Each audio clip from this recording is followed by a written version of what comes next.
Does 300 Blackout make sense for a home defense setup? I think it's just about ideal.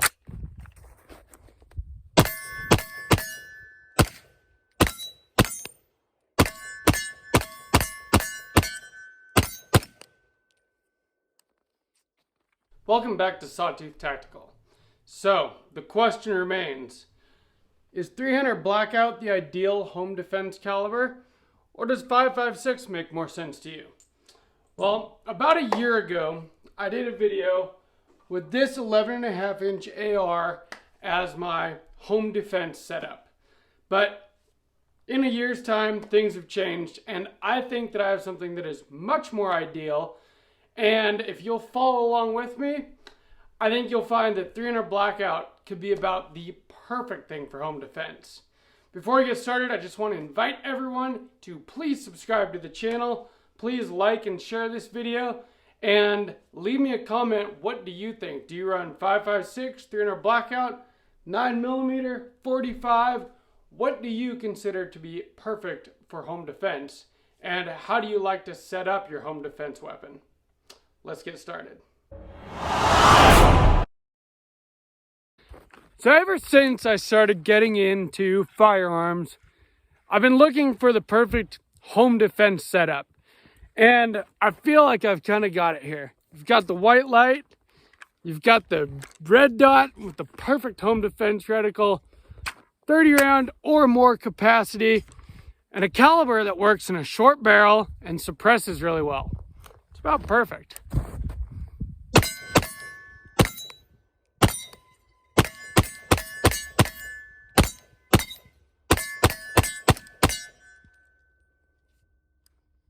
Can't complain. So this is my current home defense setup. And we're going to go over this in a moment. If you've been following the channel, I did do a whole build series. I built this thing from a stripped lower receiver, put together every part myself, and built what I consider to be just about ideal for home defense. And we're going to go through exactly what that is here in a minute.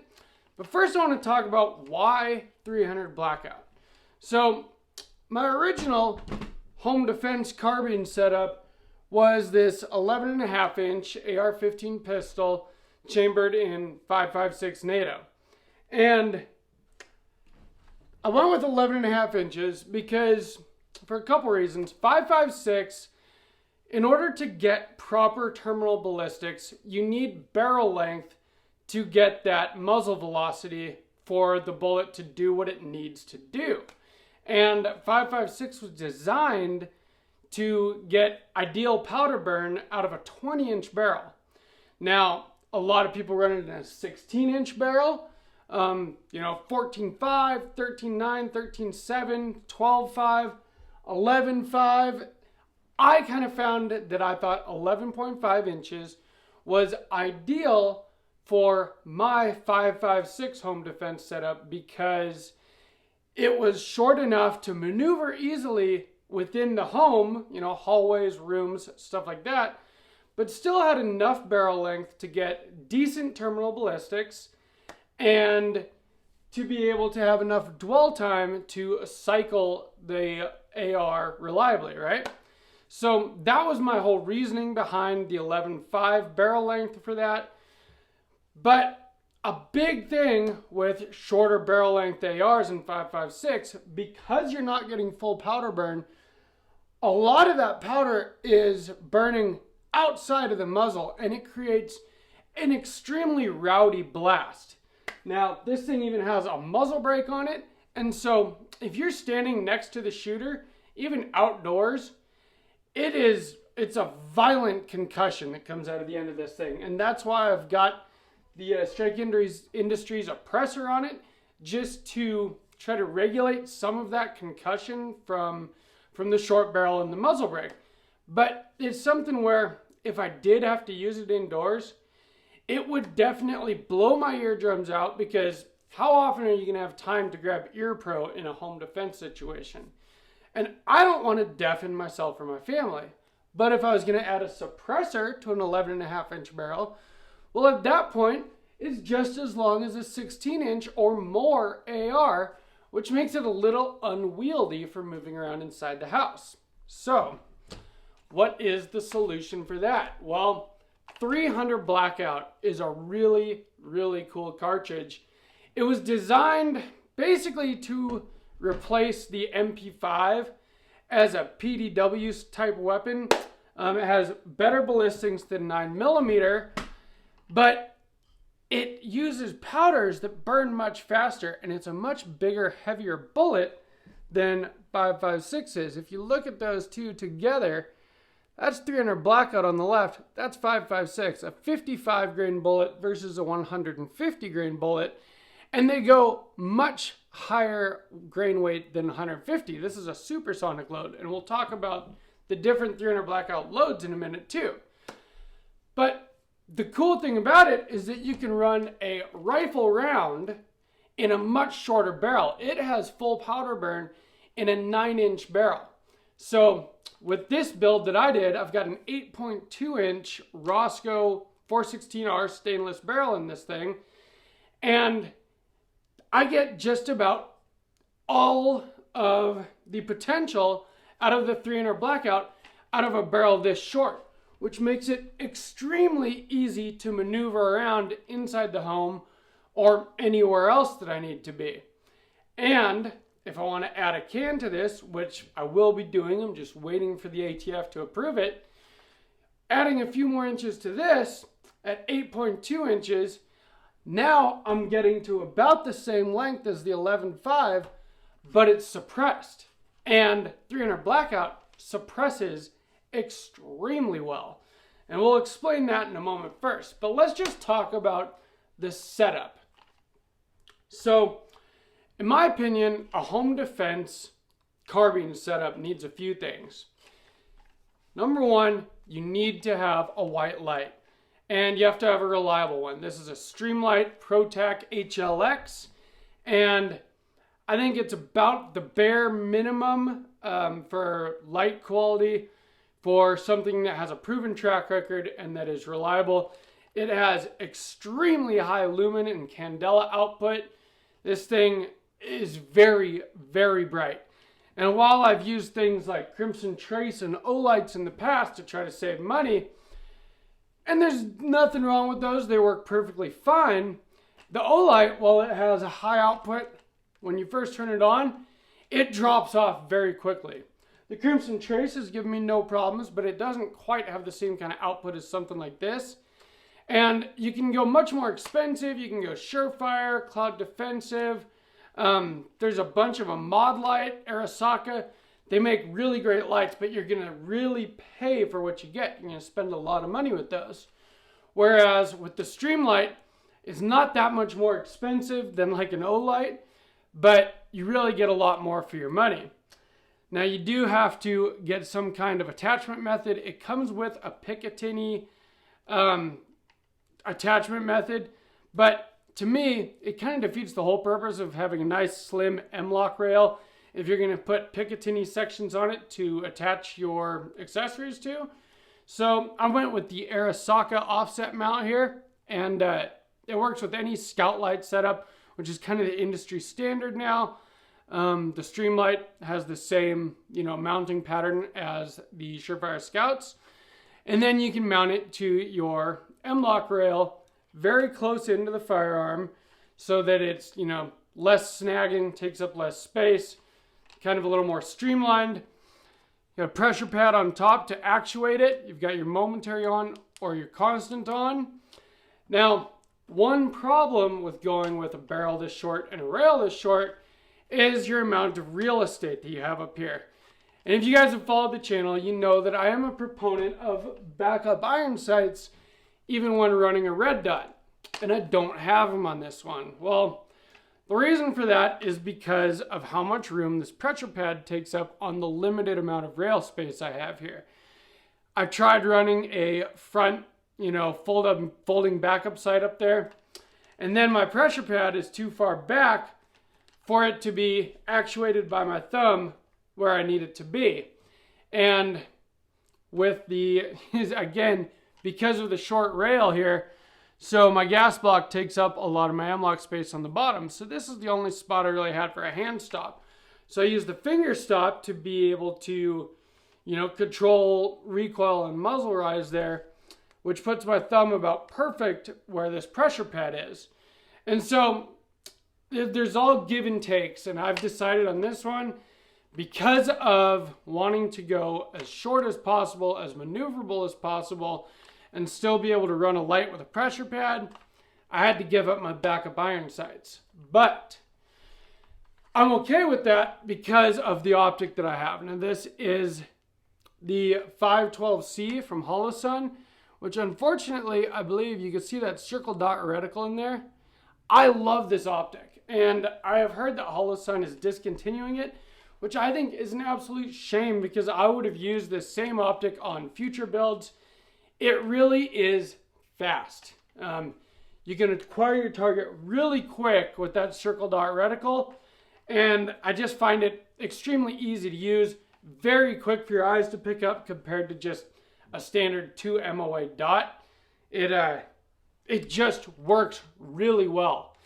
It does have like auto brightness adjustment with the solar panels on top, but I decided to take it off of that setting. I like to be able to adjust my brightness up when I'm shooting at the range in bright sunshine, adjust it down a little bit for indoors, because the auto brightness takes into account ambient light from above the optic, but it can't see the white light. So say I'm running this at night in the dark in my home, turn on the white light, well, it washes out your reticle because this thinks that it's dark, but what you're looking at is very light. So I've found that manual adjustment is the way to go for a setup that you might have to use indoors.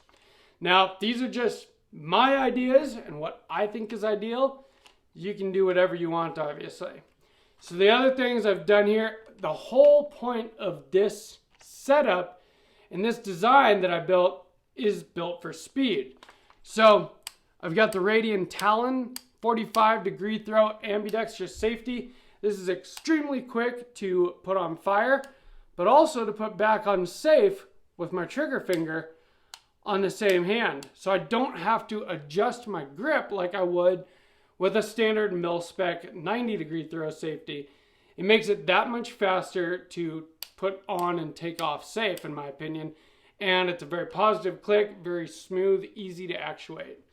The other thing is the trigger. So this is the Geissele single stage precision trigger, or SSP. And it has no take up. It's not a two-stage like most Geissele's. You're right at the wall. Very light, crisp break. Positive, fast reset. And it's right back at the wall for that break. This trigger is fantastic. And it is ideal for putting a lot of rounds on target very quickly. So those are the main things for making this built for speed. Also got the Radian Raptor charging handle. I put that on all my ARs. I like to be able to just pull it from one side, but it is ambidextrous if I need it to be. SB Tactical SBA3 pistol brace, which I like. We've got them on a lot of ARs. They're fantastic. Coming here in December, we're going to see what we're going to have to do about these pistol braces. Right now, they are perfectly legal. Use the Phase 5 strap just to keep with the black and tan look. I've got flat dark earth Cerakote on the upper, lower, and the rail. This is the Geissele Super 42 buffer system with the tanadizing, which kind of matched the Cerakote pretty well, I thought. But that is what, to me, is a very ideal home defense setup. And it works really well. 300 Blackout is a really cool caliber because there's so many different kinds of loads for it. Right now I'm shooting supersonic ammo at the range because I don't have my suppressor ready for it yet. And it works great with that. But you can also run heavy subsonic loads and suppress it really well, which if you're going to end up shooting it indoors, hopefully never, but if you do, I think it's nice to not blow out your eardrums.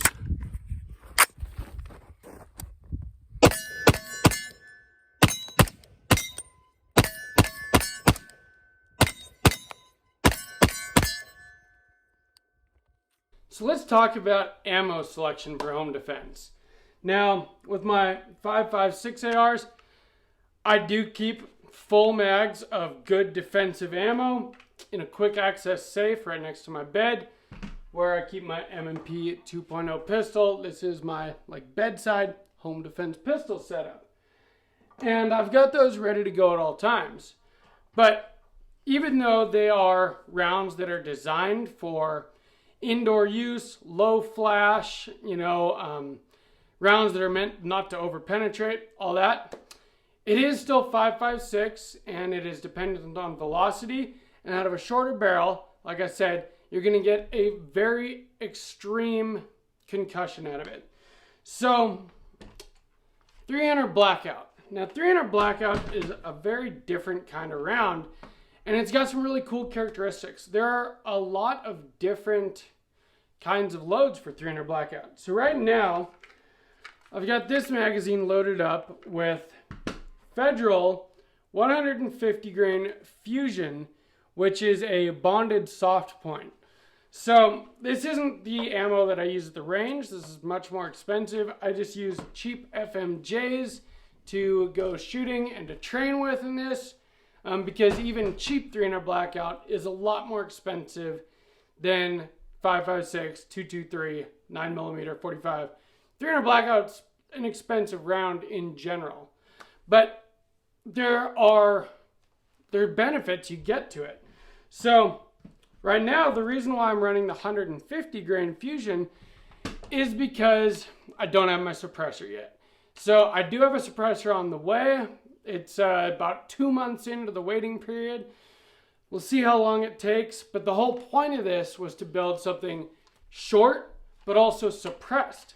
And the thing about 300 Blackout, now you can suppress any round you want to, but supersonic rounds, if you suppress them, are still going to be loud. They're not going to be as loud, but they're still going to be loud because in that process of breaking the sound barrier, there's going to be a supersonic crack that happens as that bullet, travels downrange and passes the sound barrier.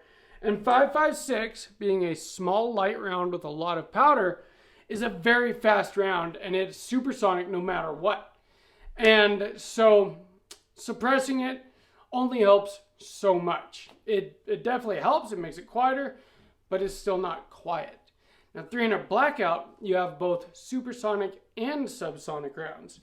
So while I've got this 150 grain supersonic Federal Fusion set up as my home defense round right now, once I get my suppressor, I'll be running subsonic loads, which are much heavier grain bullets, and so they travel at a lot slower velocities. But because you get the heavier grain weight, you're still getting a lot of energy on target. It basically works as like a better 45 ACP is kind of a good way to put it. You get nearly the same grain weight, like 230 grains, just like a 230 grain ball round you'd use in your 1911.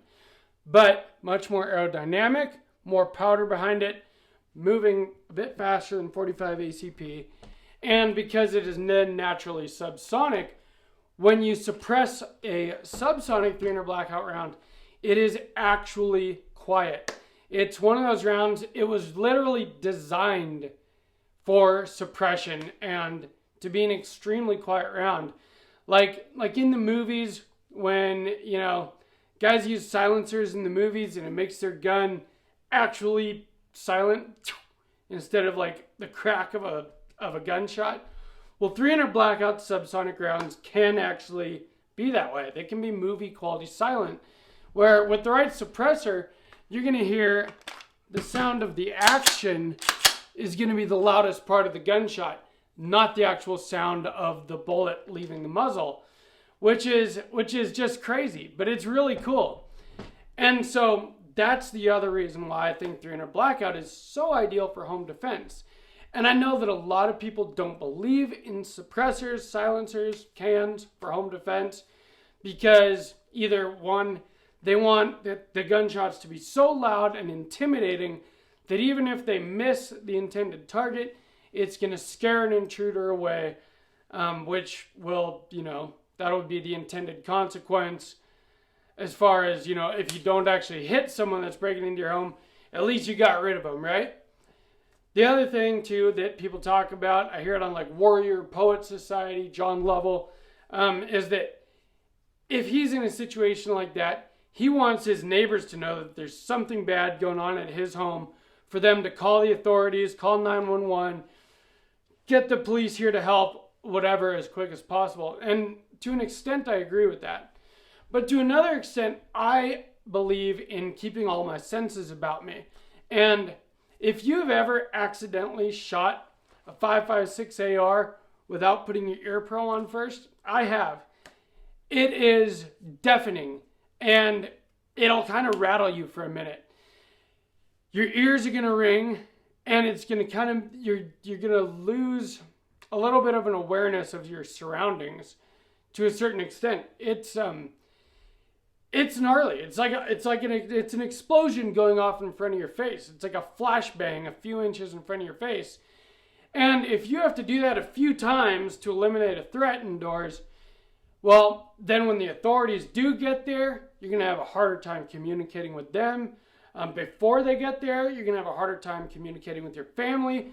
Say your family, is in the other room, is whatever. They're going to get their hearing blown out, and they're going to have a hard time hearing you.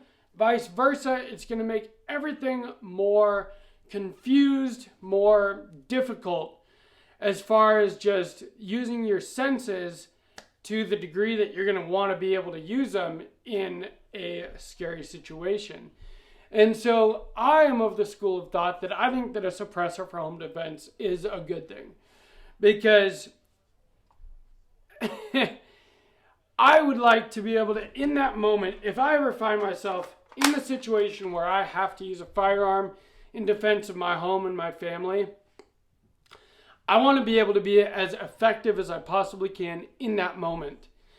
After the threat has been neutralized, then I can worry about calling the police, whatever else I need to do, communicating with my family, giving them instructions about what they need to do, all of that, and I want my wits about me. So I do believe in suppressors for that reason, and that is another big reason I went with 300 Blackout, is because it suppresses so well, and like I said, with you getting full powder burn out of a 8-9 inch barrel, then even adding the few extra inches of the suppressor, you don't have a super long, unwieldy weapon, but you have a very suppressed, quiet weapon, which I believe to be ideal. So this entire build was designed around speed. Circle dot reticle on the Holosun is really fast target acquisition, 45-degree throw ambi safety, Geissele single stage trigger. This thing is built for speed, and with the short barrel, super maneuverable if you have to move around inside your home.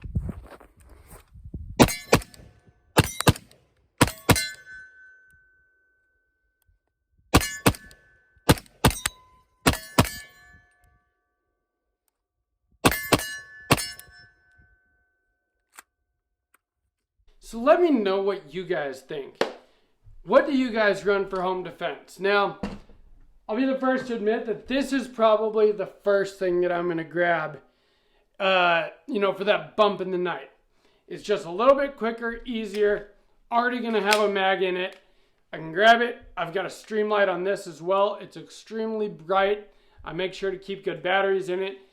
It's got an optic, fast target acquisition, the apex trigger, decent, capacity. This pistol is probably the first thing I'm going to grab. But this is the thing I'm going to grab in a very serious situation. Because for one, you can be more accurate, more effective with multiple points of contact. If you do a lot of shooting, you just know that you can generally shoot an AR better than you can shoot a handgun. Now, I practice with both a lot, and I can shoot both very effectively. But the AR is definitely going to be easier to be effective with, especially if there are multiple threats. You have 30 round magazines or more. You have choice of loads to use. Right now I'm using a bonded soft point supersonic load. Once I get the suppressor, we're going to be going subsonic for that ultimate quiet. But I want to know what you guys use. Do you use something like this, like an 11.5, 10.3, 5.56, you know, Mark 18, something like that? Do you go with just a full-on 16-inch rifle? Or do you agree with me that 300 Blackout is about ideal? Because I think it is. I think that I have found kind of the perfect home defense setup, but I do want to know what you guys think. If you enjoyed this video, please drop me a like. Please leave me a comment. Like I said, please share this, and please subscribe to the channel. From Sawtooth Tactical, stay strapped or get clapped.